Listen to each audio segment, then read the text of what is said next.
Good afternoon and welcome to Have We Got Planning News for You. I could have sworn I just saw Paul headbang there. I thoroughly approve. We hope you had a great week so far. Thank you very much for joining us once again. Can I start by reminding you of the usual? Firstly, please do consider making the charity donation to the NHS Combined Charities Just Giving page or local charity of your choice. And secondly, please keep the questions and answers flowing in the Q&A box. As always, we'll pick at least one of your questions to put to our special guests and try not to be distracted by the complete absurdity. Sasha and Paul have certainly improved their visual appearances immensely.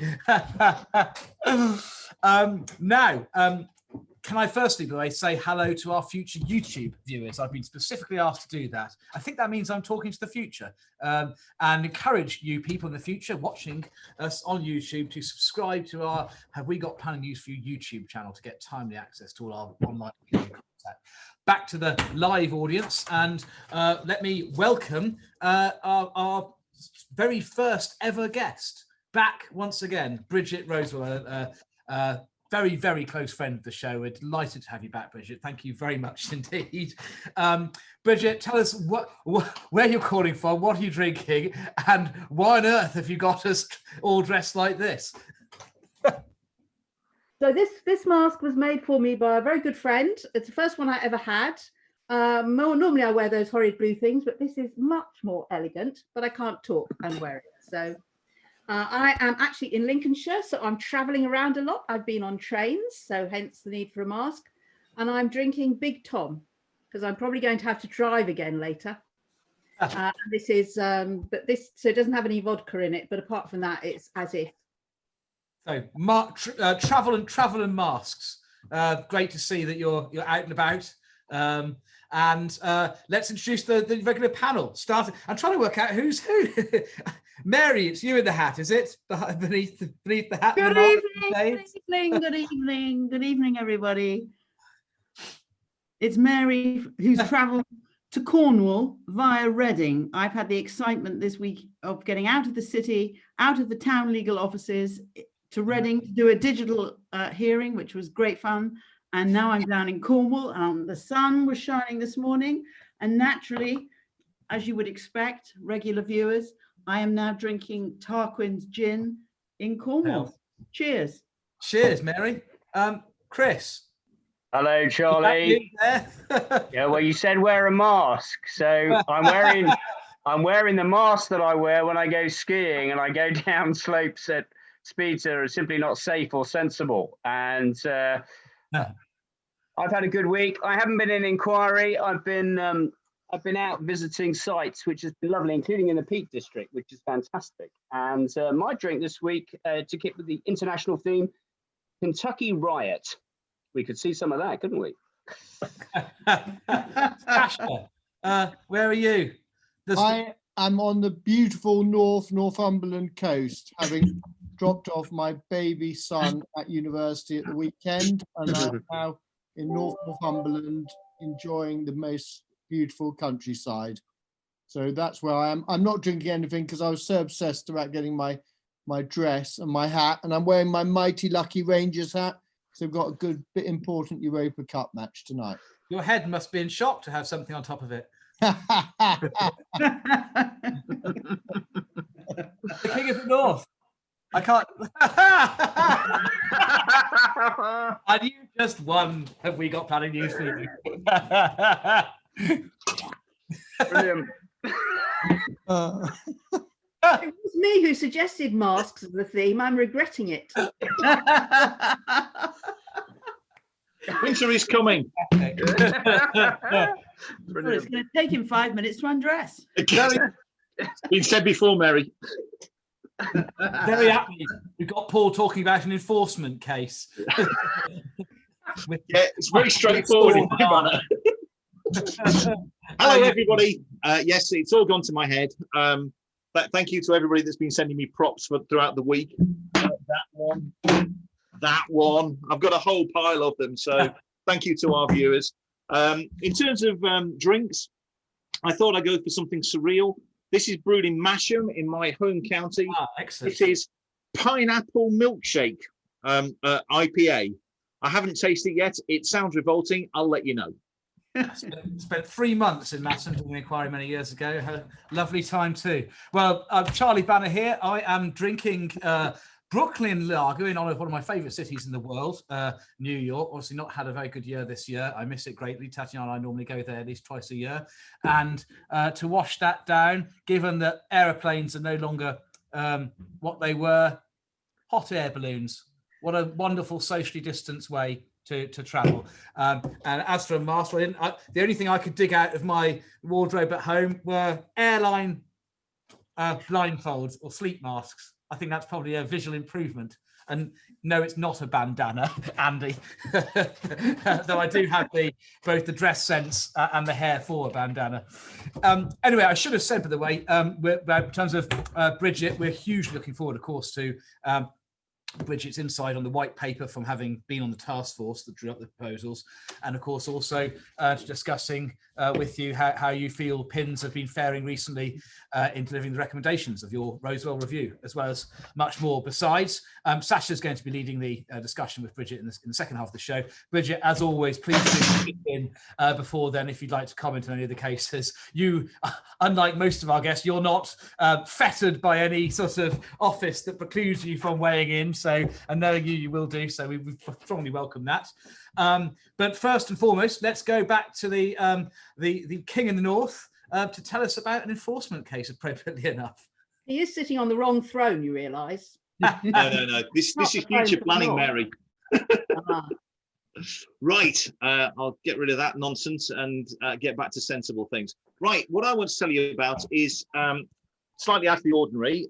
It's the approach of the Court of Appeal in relation to criminal cases. It's one thing I've never done, appear in the Court of Appeal on a criminal case, but this relates to a sentence imposed by His Honour Judge Howarth in Birmingham Crown Court in January of this year, where he fined a company £25,000 and the director of the company, the sole director and principal shareholder of the company, £25,000. It relates to a shop in Constitutional Hill in Birmingham, which is a listed building, which had a beautiful wooden frontage, which in April 2014, Mr. Singh removed and replaced with a less beautiful metal rolled shutter frontage. There was then an enforcement notice, there was an appeal, there was various interaction, and ultimately there was a prosecution. The defendant elected trial by Crown Court, which increases the sentence potential for the courts, but then chose to plead guilty, having failed on an application to stay the proceedings in an abusive process. What the Court of Appeal said was that the judge's approach, which was to start at a figure of £40,000, which was accepted by everybody, hadn't been specifically identified, save that the judge had said it would have been £60,000 had there not been a plea of guilty and had the works not been done, and then to deduct 20% from that, and ultimately that results in the fine for both parties. It's a useful case because it tells you how the court should approach environmental prosecutions and about how it is that you should be wary if you are defendant. You should be read this, but if you're a prosecuting authority, to identify that you can get both the company and also the individual and how you approach it. And what's very interesting in this is that the works have been done by the time of sentence. In fact, what happened was at the abusive process, once that failed and the court said, no, you need to proceed, the defendant pleaded guilty, then asked for an adjournment to do the works. The works cost the best part of £60,000. So the total bill for the company was about £120,000, all for a shop frontage. And the Court of Appeal said, no, that's completely proportionate. It's an interesting case. It's a little out of the ordinary, but it's certainly one which contains some nuggets of gold as to how to approach enforcement notice prosecutions. Thanks, Charlie. Thanks, Paul. And Mary, you've got a sort of enforcement case too, albeit of a different nature. Yes, indeed I have. I want to take you to Hoxton Docks. This is a story about 5 sharks and a barrister, Wayne Beglin from Cornerstone. And it starts with an art competition. Every year, the Architectural Foundation support and organise a art competition. And this year, Anti-Pavilion Limited were the sponsors. And one Jamie Shorten was the winner, an architect and a partner in a architectural practice. And those last 3 that I mentioned all found themselves as named defendants when Hackney sought an injunction, and they obtained an interim injunction on the 20th of August. And I must tell you that that was 2 days after an article appeared in the Guardian newspaper, which described how a art installation entitled Sharks and comprising of 5 sharks was to be erected. And the article was entitled Sharks, Why Are 5 Man-Eaters Being Unleashed into a Popular Canal? Hoxton Dock is by the Regent's Canal. And interviewed in the Guardian, the director of the company said, "We don't do planning or regulations or any of that bollocks." So that was on the 19th of August that the article appeared in the Guardian. The second day, an interim injunction was obtained, preventing the continuation of the installation. By that stage, 3 sharks were up alongside the canal. And there was a bit of an issue later on the hearing on the September the 18th, the return day. There was an argument about whether or not a 4th shark had been erected in breach of the interim injunction. The judge found that it had not been done deliberately in breach of the interim injunction. But the point is that this was a use, this is an example of the use of section 187B, a planning injunction, because the lawful use of the site was B1 and C3. And although there had been a history of some art exhibitions, that history was an ancillary use. And so Hackney went in hard and fast. And in the end, Hackney got their permanent injunction. And one has to say that when the Architecture Foundation hosted that competition, they could never have thought that it was going to end up with them being named as one of the defendants, nor I fear the architectural practice which employed the winner. They all found themselves, as it were, in the dock.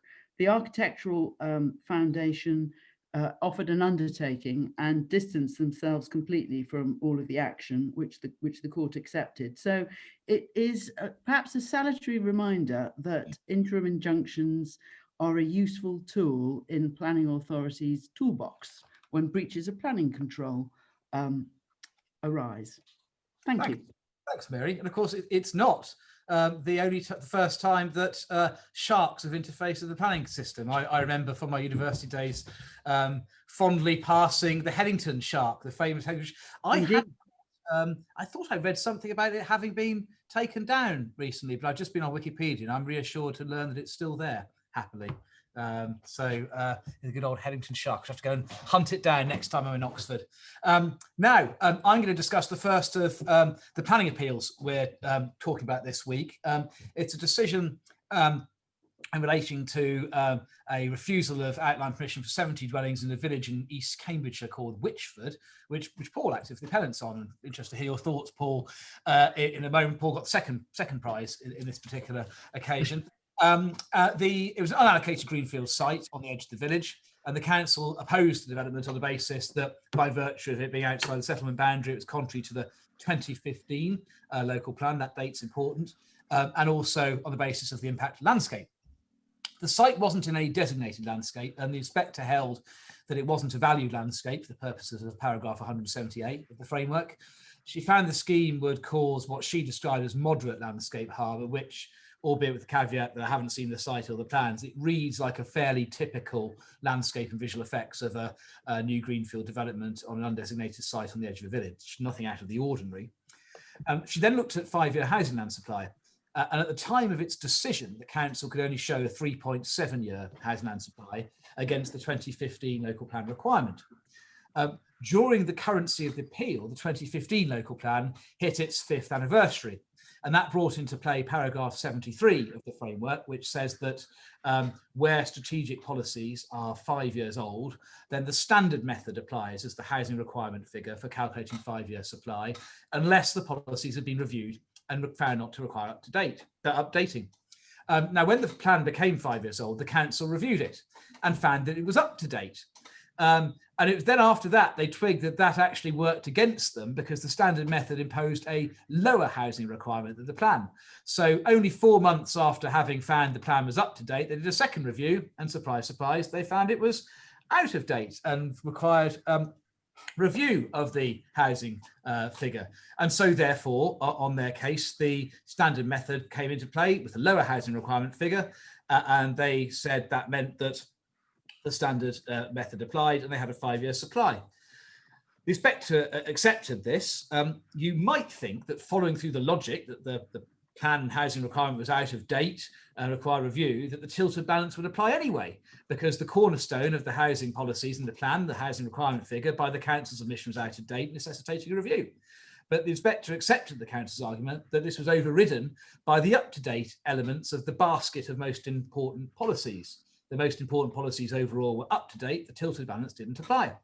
And with great respect to it, I just question, is that really how the tilted balance is meant to operate, as opposed to being a default mechanism to kick in when the development plan is no longer fit for purpose, as the council had essentially admitted, in order to achieve a 5-year housing land supply? I think also of interest in this case is paragraph 41 of the decision. I'm not as fancy with tech as some of you are, so I'm not going to share the screen. But the inspector says, as I stated at the hearing, the proper forum for determining the precise position on housing land supply is as part of the plan making process or via annual position statements. Both are subject to formal examination and a greater level of scrutiny than can be achieved as part of a single Section 78 appeal. Well, again, with respect, that's completely wrong, because paragraph 73 of the framework makes clear that a recently adopted local plan or an annual position statements are 2 ways of demonstrating a 5-year housing land supply. But where a local authority has neither, as was the case here, a Section 78 appeal is a perfectly proper forum for interrogating a 5-year supply. And moreover, is it really right that the local plan EIP process and the written reps process of an annual position statement provide a greater level of scrutiny than a Section 78 appeal, particularly if the inquiry procedure is used? I'm not so sure that's correct. Finally, at paragraph 56, even taking the standard method as a starting point for the requirement, the inspector said, it's very difficult for me to gain an accurate picture of the 5-year supply. There's a number of variables at play with a relatively large number of sites and no obvious examples which would clearly tilt the calculation one way or another above or below the 5-year threshold. Well, given that the onus is on the authority to, quote, demonstrate a 5-year supply, you might have thought this ambiguity told in favour of the appellant and in favour of the conclusion the council hadn't demonstrated a 5-year supply. Not so. We're told in the decision that the most reasonable figure was 5.39 to 5.6 years. So the end result was the tilted balance didn't apply because the council, having thought its plan was previously up to date, once it realised that worked against it, found it to be out of date, but it wasn't out of date for the purposes of the tilted balance, only out of date for the purpose of giving it the standard method in order to avoid the 5-year supply deficit. The appeal was then dismissed based upon a conflict with the local plan, the cornerstone housing policy of which the council itself said was out of date, and based upon findings of landscape and visual impacts, which were fairly vanilla, I think it's fair to say, for a scheme of this nature. I'm bound to say that for those who care about addressing the housing crisis, it's not the happiest of reading, but quite a familiar story, and it may be teeing you up, Bridget, for later on. We can perhaps discuss possible solutions for this. It does seem also, dare I say, rather odd that this case proceeded by the hearing procedure, a 3-day hearing, no less, not something I've ever encountered before. They were meant to last for only 1 day's hearings. I do wonder if the outcome might have been different had the greater scrutiny of the inquiry process been applied, but then the scrutiny of an annual position statement is adequate, apparently. Anyway, I've done your job for you, Paul. You have, Charlie, and you've accurately summarised it. And for obvious reasons, there's not a huge amount that I can say, but yeah, it's a case that should have been dealt with as an inquiry, and it's a case which I might speculate might have had a different result had it been heard in 2014 under those circumstances. The one thing it does flag up, which is a really important thing for government, is that the review mechanism of reviewing whether a plan needs to be updated needs to be specified within PPG, because otherwise it would allow authorities to essentially game the system. I'm not saying whether East Cambridge did or didn't in this instance, but it is odd where you've got a review which allows them to have one conclusion in December and then reach a different conclusion in March. simply because it makes their 5-year land supply case a bit better. That can't be right. And really, there's a need for PPG to make it very clear what review means. And we covered a case in West Lancs, which looked at that issue a couple of weeks ago. So depressing, and I agree with every word you've said, Charlie. And to be fair to them too, I think the High Court arguably has a degree of blame here, because it rather shows the unsatisfactory nature of this whole basket of the Wavendon basket, or Wavendon. Yeah. Surely, when a policy like that's out of date, that's enough. Surely that's how it's meant to work, in my view. You might have thought. Anyway, perhaps Chris, can you give us some a happier story than Paul and I? I can give you a very happy story. This is about an appeal that was successful, and an appeal that was successful in Bury in Manchester, 108 dwellings. It was in fact an appeal for 108 dwellings on a brownfield site, where actually the appeal was about the removal of a condition. Condition 17 on the permission related to affordable housing. It said no development shall begin until the local planning authority has approved in writing a scheme to secure 25% affordable housing. That 73 application, Section 73 application, was made to remove that condition, and the LPA refused it. It came before Inspector Rajan, and the appeal was heard by way of hearing, dealt with in a day. The appellant was represented by John Barrett from Paul's Chambers. I'm not sure there is a more pleasant barrister at the planning bar than John. He is just delightful. He was successful, and he charmed the inspector, I think. Policy H41 of the development plan requires 25% affordable housing on sites of 25 or more. The MPPF and PPG are obviously material considerations, and introduced the vacant building credits. That's what this case was about. Footnote 63 of the framework explains vacant building credit does not apply to buildings which have been abandoned. So it's not a blanket policy, but there was no suggestion here that the building had been abandoned. Instead, the council introduced their own development control policy guidance note 5. That would be not part of the development plan. And that was about affordable housing. And John tells me there was no consultation on that document. The council just introduced it for the best of reasons. Obviously, they want to ensure, because there's a lot of brownfield land in Bury, they wanted to ensure that affordable housing will be delivered and that they're not going to constantly lose out because of the vacant building credit. Now, the council argued the appellant had failed to demonstrate the building has not been vacated for the sole purpose of redevelopment. So they failed to demonstrate that wasn't the reason it was vacated, a matter which the PPG suggests may be appropriate for authorities to consider when having regard to the intention of national policy. There's no definition of vacant, as many people know, in the legislation or the PPG. So the council introduced this separate policy guidance document that introduced 3 criteria to decide whether or not a building is vacant for the purpose of BBC. Firstly, the reason the previous occupier left the building. Secondly, the length of time it's been vacant. And thirdly, the period of marketing. Now, the previous tenant had vacated the building because it was no longer suitable for their business. And the council didn't openly dispute this, although part of their resistance may have been perhaps to not be entirely certain of this. But the previous company didn't break their lease early or anything like that. They came to the end of the lease and they just decided the building wasn't suitable. So the inspector found the building had been vacated solely for a legitimate purpose, and it wasn't done for the purpose of redevelopment. Now, the council required marketing to demonstrate that no other potential use or alternative use, employment use or alternative use would be capable of being accommodated. And the inspector wasn't particularly impressed by this criteria. She explains why some of the interest might be generated by others who wanted to redevelop the site in any event. And the council's employment review in 2013 concluded the site was an inappropriate location for employment. So that made the council's case very difficult, I would suggest. And as for the third criteria, again, the inspector didn't think the length of time it was vacant was relevant.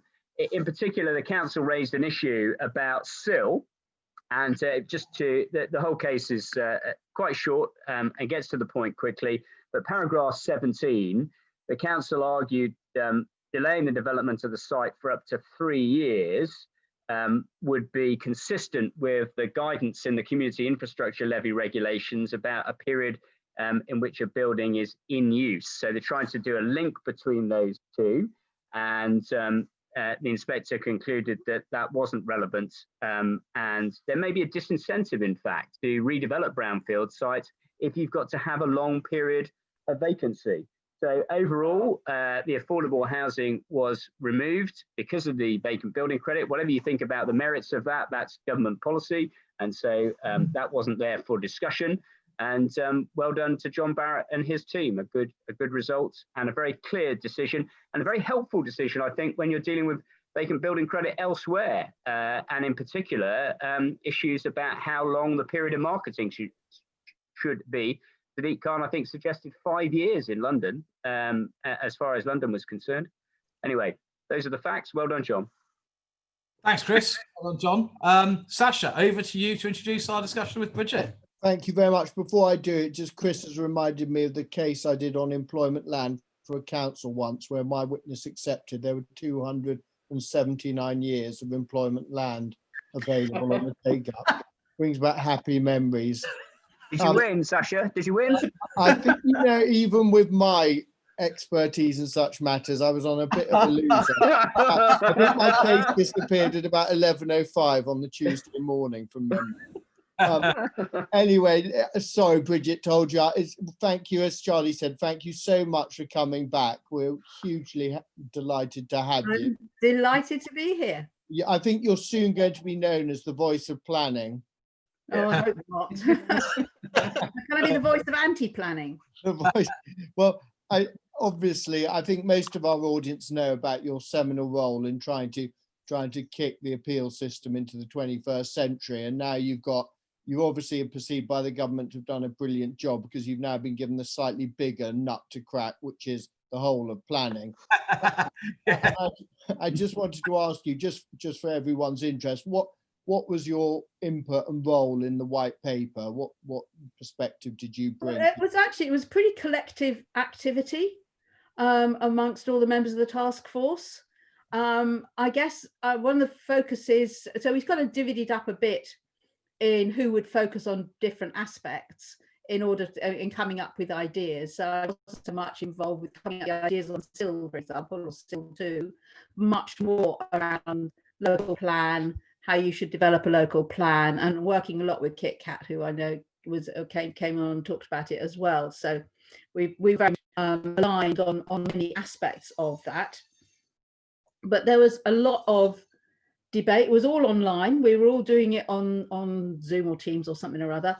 And we were all engaged in quite intensive debate around pluses, minuses, what to cover, how much you should try and get into it, what some of the options might be that should be included. Because after it's white paper, there's a lot of consultation questions in there.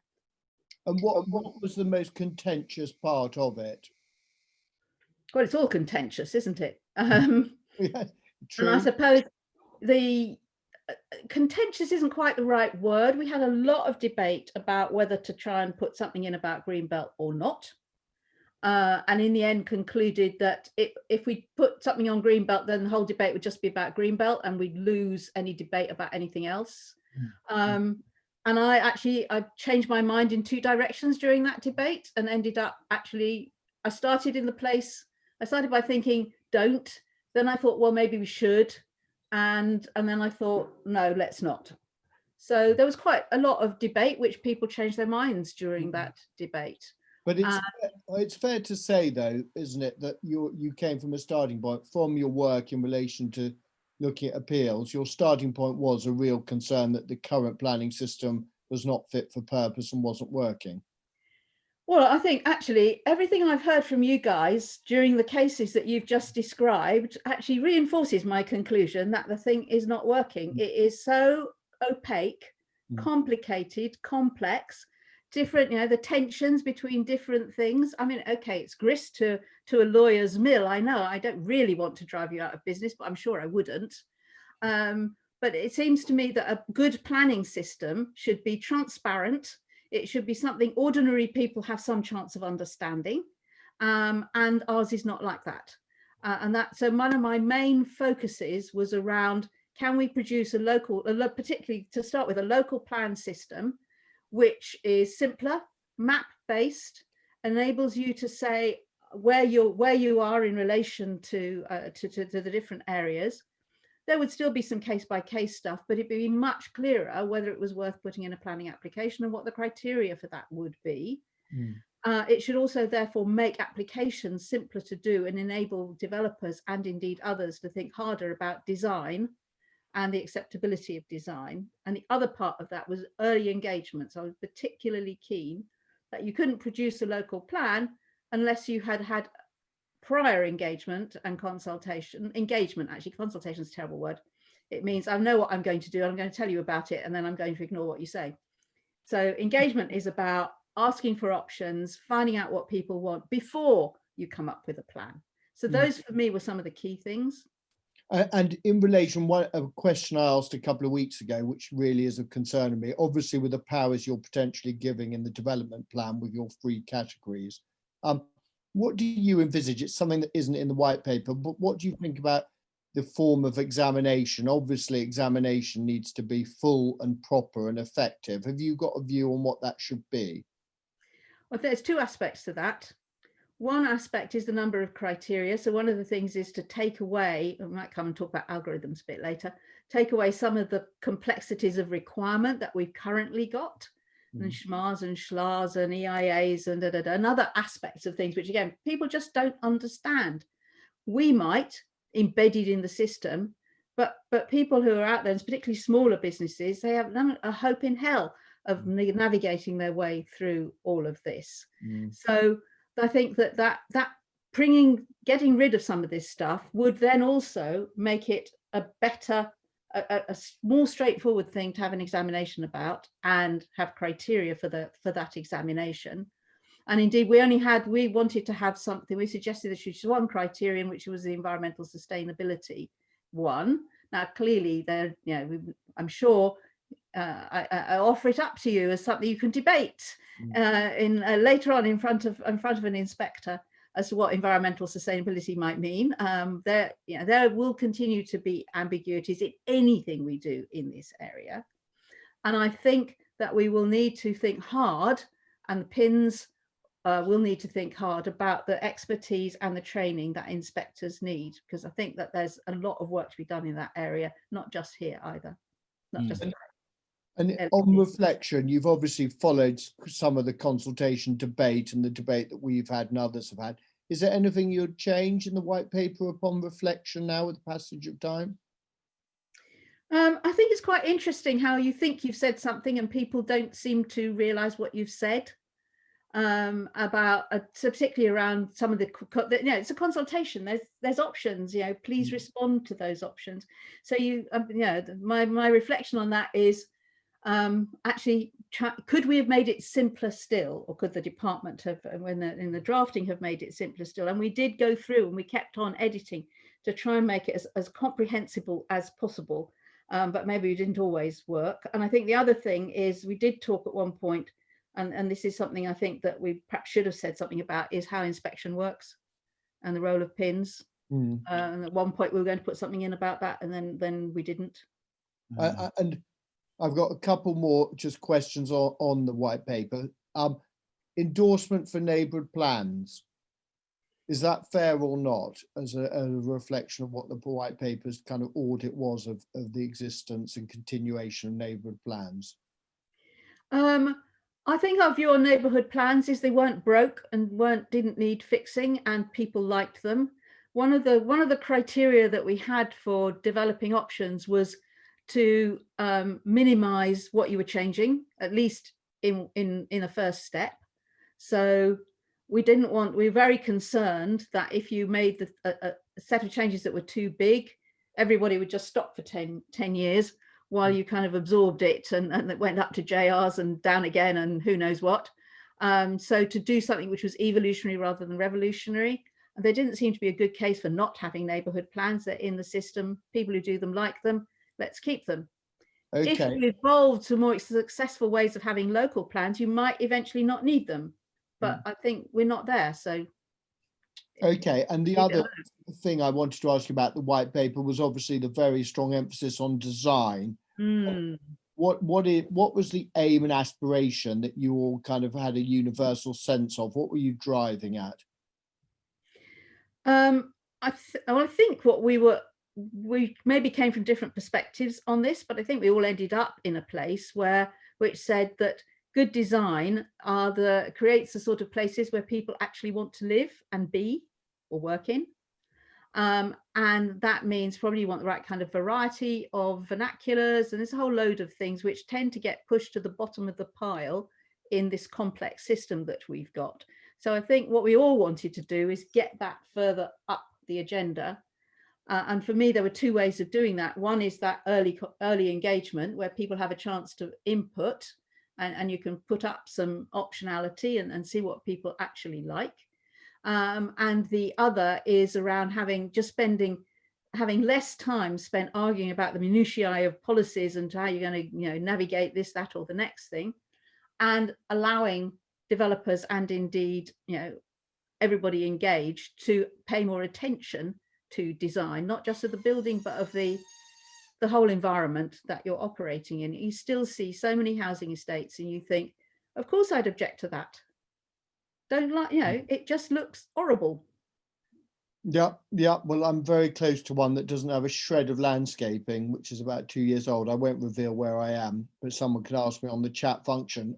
Finally, Bridget, if Sarah Richards phoned you up and asked about the reforms that you instigated, what's your audit? And I audit after some passage of time in October 2020. What's your view on how things have gone? So it's clear that mostly the timescales are being met. So we've measured it and now we're managing it. The question is, did we lose anything along the way? And are there unintended consequences that actually now need to go back? One needs to go back and review.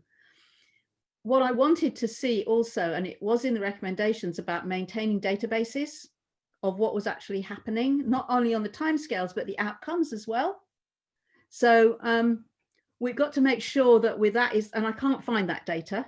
Chris sent me a little bit of data, but that's not PINs monitoring what the success rates are, what the reasons for refusal or allowing an appeal are, so that you can actually maintain that monitoring, not just of how long it takes, but what it actually achieves. Because the aim of the review came out of developers saying it takes too long, but that shouldn't have meant that you now get everything dismissed because that's easier. I thought the key things were to get early appointment of inspectors and have a proper process for deciding what should be a hearing, what should be an inquiry. And the kind of things you guys are coming up with tell me that's not quite working. Absolutely. I would just wondering, has I your don't quite know why. So if Sarah rings me up, I'll go and investigate it. Okay, can I just ask, someone's going to have to out themselves as having a dog or an animal or themselves who are playing with a toy. Well, it's actually the place where I am. I'll go and shut the door. There's the dog. It's not there. No, don't worry, don't worry. It's the most sensible thing anyone's said on this programme. No, it's the squeakiest ball I've ever heard. I know, not my dog, I have to say. That's not a line we ever thought we'd have on Have We Got Planning News Video. That's the squeakiest ball I've ever heard. Yeah, so Bridget, I read with great interest the Rosewell whole process, the review, and at the very start, it was very clear that this was about speeding up the delivery of more housing and having developers getting a much more realistic timescale and so on. Fantastic. Now, when we talk about delivery, we don't talk about just an appeal decision that gets determined. We talk about actually planning permissions, and the statistics don't make for happy reading. Since the start of 2019, housing appeals have been dismissed at a rate of 73% been dismissed. For the small and medium-sized builders who the government are keen to help, on sites ranging from about 2 to 50 units, the level of success is only 24%. So most of those appeals on small housing sites are being dismissed. It gets a bit better for the inquiries that you were dealing with, which is around 43%. And the most successful results are for Secretary of State decisions. And for schemes of over 400, which is most of the Secretary of State cases, the success rate is nearly 60%. Those statistics very kindly provided by James Stacey of Tetlow King. So speeding up, yes, but did you really intend for so many appeals for housing to be dismissed in the midst of a housing crisis? Well, I think that's a question that that's the kind of way you perform in court, is it? You ask a question which is clear what the answer is. So Try to. not. We tried. The whole aim was to, and actually, what was really interesting is that many of the changes were only imposing the rules that they already had. The thing that should have made most difference is the ability to do hybrids and to concentrate the inquiry time on the things which really needed cross-examination. And what you guys are saying is that that's the bit that's actually not happening, and that must be something to do with how the pre-inquiry meetings are going, the expertise of confidence of the inspector, and how those inspectors are being briefed around what the policy is that they are actually applying. So I don't think it's got anything to do, I think still, doing things to a proper timetable is still the right thing to do. What you need to do is then have inspectors who've got the right training and expertise and briefing to enable them to come to those conclusions. And you might also say we've got to then also, comes back to the white paper, have something which is not necessarily, somebody said, should be something that Chapter 5 could understand, well, maybe not necessarily, but we should have something ordinary adults can understand, and that would include most small and medium-sized businesses. So we've got to make something which is sufficiently straightforward that we don't run around in circles on some of these things, which then I suspect, I don't know, I suspect, which goes to written hearings, gets then very complicated. Nobody really understands it, so therefore the easy thing is to say no. But I wonder, picking up on that, Bridget, I mean, perhaps part of the problem is the NPPF in place is a bit of a fudge. I mean, despite having famously had some top-level legal advice on its drafting, I mean, the most important policies bit, the change from absent, silent, of out of date to no relevant policies, which basically just narrows the gateway for the tilt balance, has these artificial debates about the basket of Wavendon, thank you, Heather, Wavendon policies. Why not have that bit about that if you do a review of your local plan and find it up to date, then automatically out of date, then the automatic tilt balance applies. A bit more. Of course, if it was easier to produce a local plan, you wouldn't have so many plans that are out of date. So and that's the other thing about speeding up a process so that you don't end up with half the plans being out of date, enormous difficulty in actually deciding what it is you're supposed to put an application in. Then you've got to appeal it because actually it was too complicated and you couldn't understand it.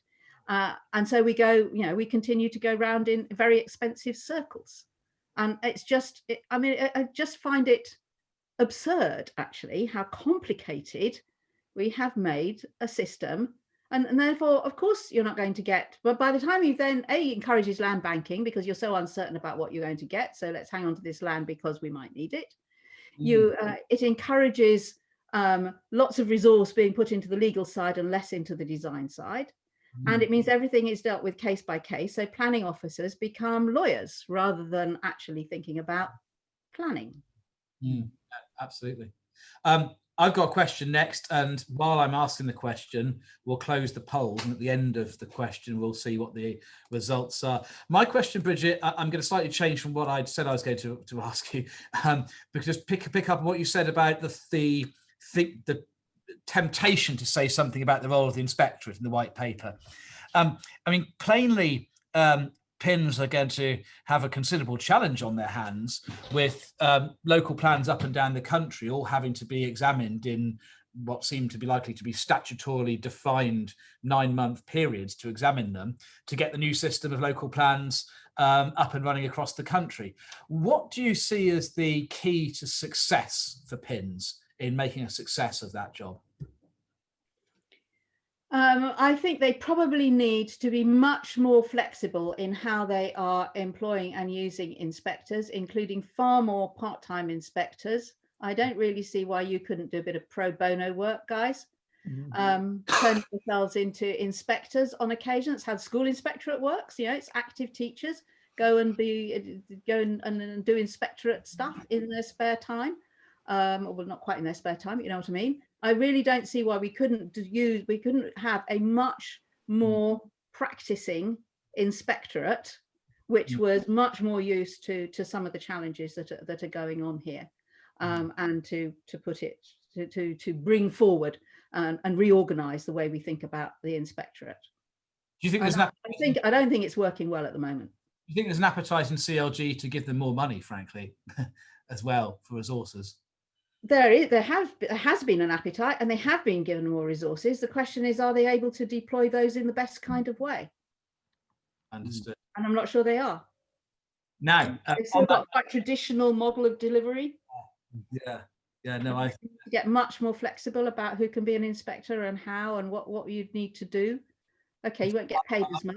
High Court judge, part-time inspectors and that sort of thing. Yeah, absolutely. Could have a lot more of that. Yeah, there's no reason why any of you guys couldn't be an inspector for some cases. Sasha, inspector for a day.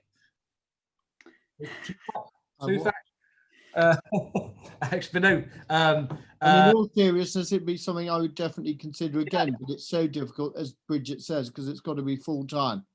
And well, that's the point. That's why it's not. They need more flexibility. Right. Conflicts could be managed just as you have planning lawyers and other lawyers acting as part-time judges, and there's ways to handle potential conflicts of interest. Just on that, though, there was one difficulty when we had a series of deputy High Court judges. The Lord Chancellor's Department was concerned that there might be a conflict of interest if you happen to be a judge in a matter and you're also a practicing barrister and advising. I know there are people who sit into the deputy positions, but what if one of us came across that vacant building decision and or was the inspector in that case, and we determined it knowing full well we've got a number of cases involving vacant building credit. I mean, we should, of course, absent ourselves from that particular appeal. If you've got caught doing that, you should be struck off, and that should be the sanction. Yeah, you should declare dealing with that stuff. Yeah, you should declare that you shouldn't do it, but it could get difficult. I can see some crossovers. Of course, there would be anything that we do is going to have difficulties, and I think that's somebody said about the white paper read as if it was more written by a think tank, where there were practitioners on that panel. We'd all got involved in the planning process, but it's a sort of think tank, definitely, in the sense that it wasn't trying to say here are all the right answers. There are questions in it, and I do hope everybody has put in some responses to how we might move this on. If not, we're never going to get a perfect system. No such thing, doesn't exist. But at least could we do something that is a bit better, simpler, and less mired in detail and requirements and schmaz and schlaz and EIAs and blah, blah, blah, than the current one. So, Bridget, can I ask you my question? Given the government fiasco over the use of algorithms for education, what do you think the chances of it working for establishing housing need? And is there a sensible alternative? Please God, there is a sensible alternative which meets government objectives and keeps those Tory shires happy. Otherwise, we're not going to go anywhere. We're doomed. Well, of course, we have algorithms already, right? There's a very complicated way of assessing your housing need, which is in fact an algorithm. It's based on a whole lot of calculations, which then change every time you get a new set of numbers.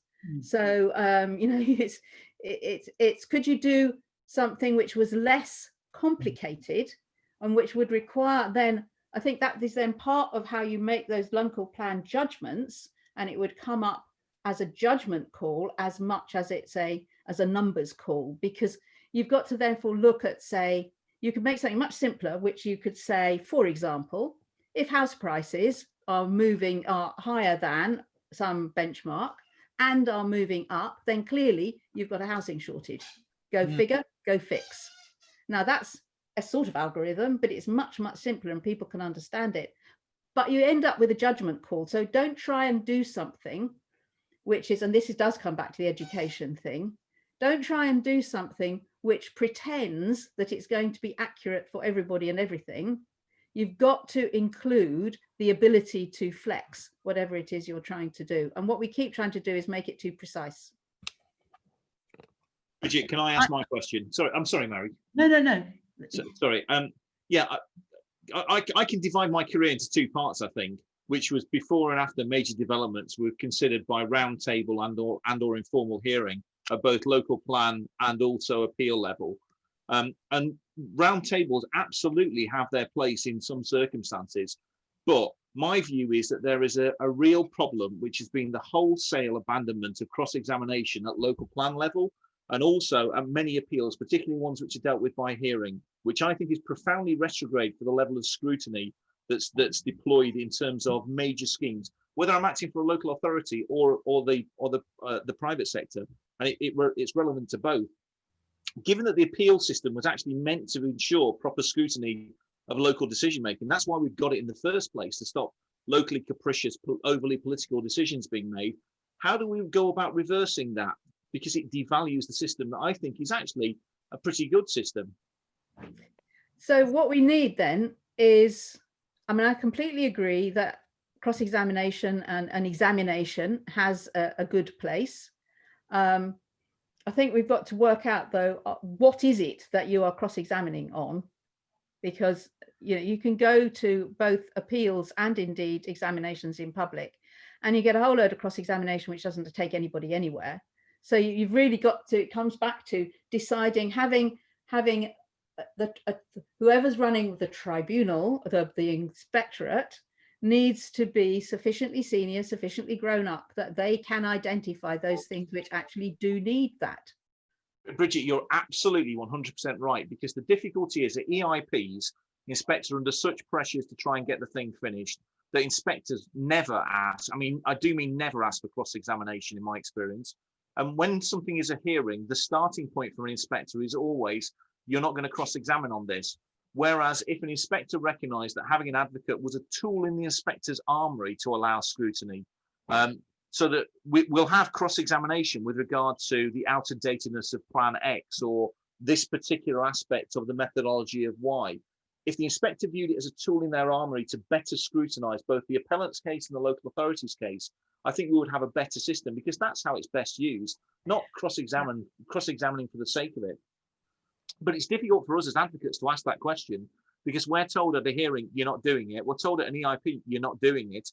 And the best point is an inspector's point. So we need the lead from the decision maker, to be blunt.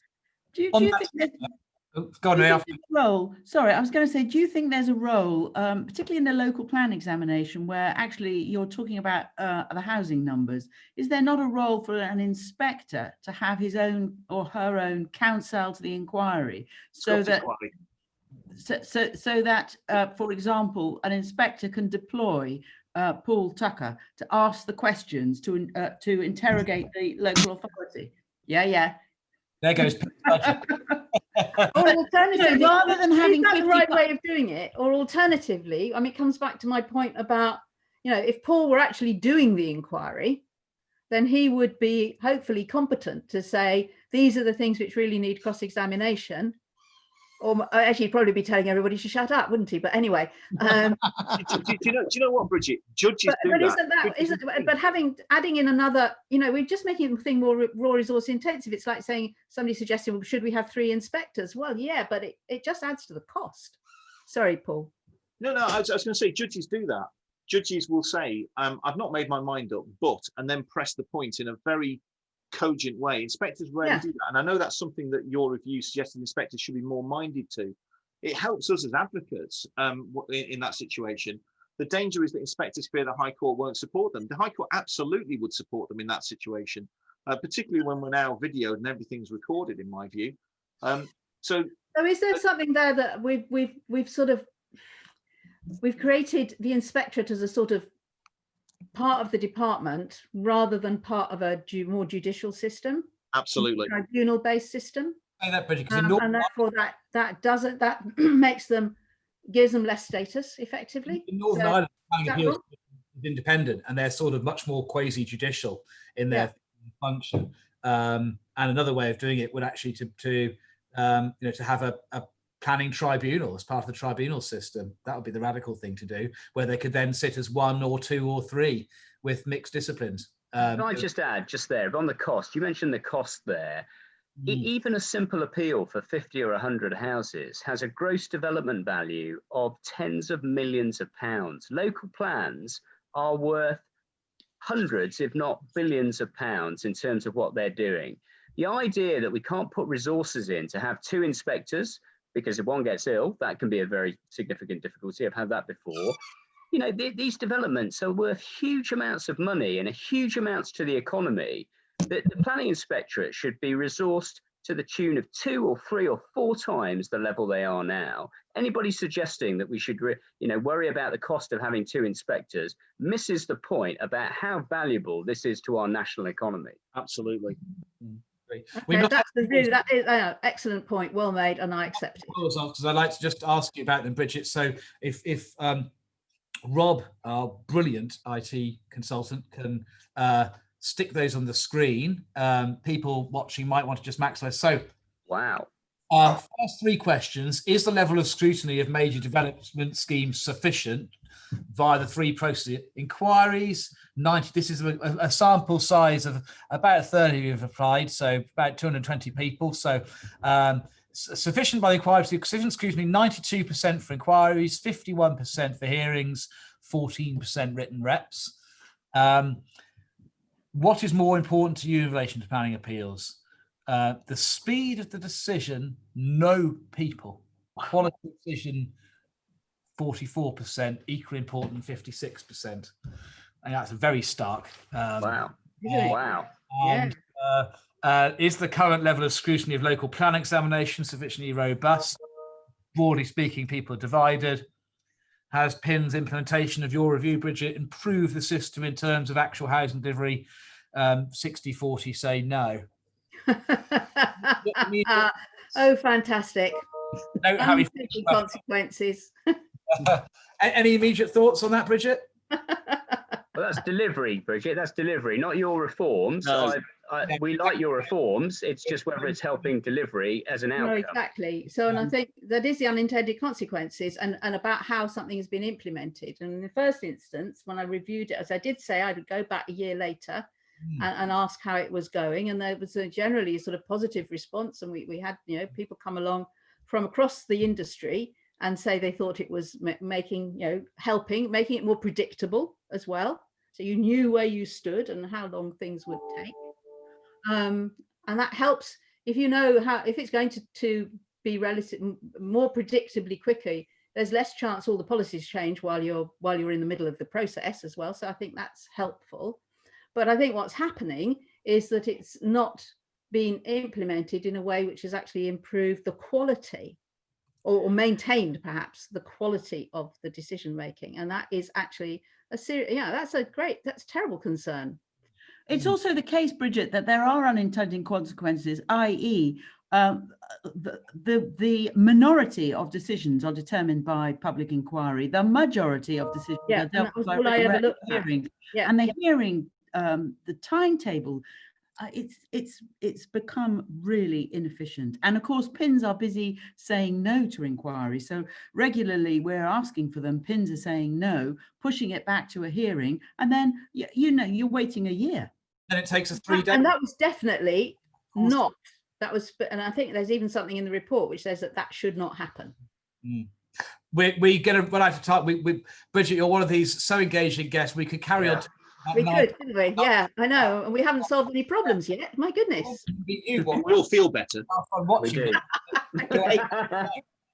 So for the sake of our dear viewers, we must draw this to a close. But thank you so much. I'm going to volunteer that I think this is going to be possible. We'll stick our poll results every week. We'll try and screenshot them and stick them on our website. I hope that's going to be possible.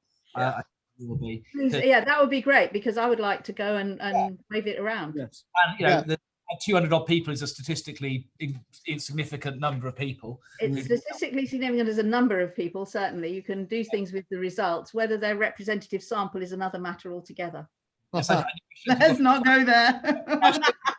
Statistics with you, Bridget. Pay myself up for my poor mathematics. Now, champion of the week, Chris. I was going to say is you. It's not you, but you're going to tell us.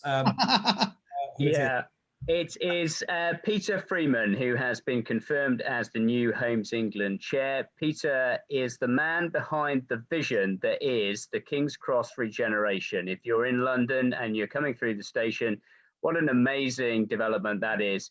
I've been working with Peter on a new development, a new town called Mayfields in Sussex. Immediately, he has walked away from that project because there's a potential conflict of interest, which is what people obviously need to do. And I've had some conferences with him, and I come out of one of those conferences and I just say to myself, what have I been doing with my life? You know, people who really achieve and really make a difference. And he's a fantastic private sector appointment, which just screams delivery, commercial reality at Homes England. And I'm sure he's going to deliver some fantastic results. Yeah. Nudge of the romance there. Yeah, romance, you got it. I'm doing that as well. And this is going to be controversial. We're going to get letters, all right? I am finding that wherever I go and wherever I'm advising, and others may find the same, that there is an emerging trend in which areas where Conservative councillors are trying to embrace growth, South Oxfordshire, Uttlesford, in Hertfordshire, there is a growing tendency of some Liberal Democrat councillors to campaign solely on a stop the plan basis. And it's an emerging trend that is happening across the country. So at the risk of never being employed by a local authority run by Liberal Democrats, I have to say, I think it is really poor if the only basis upon which you can get elected is to say, I'm going to stop housing development. I'm neither of those parties, but I just think there's an emerging trend there. Stockport, it's all over the place. Please think about the national interest, not your re-election. Thanks, Chris. Controversial. Rant over. Now, that brings us to an end. Bridget, thank you so much for coming on again. And I'm going to, once more, like we did last time, come back and again, because so much to talk about. It was really engaging, and to say we could have all carried on till late in the evening.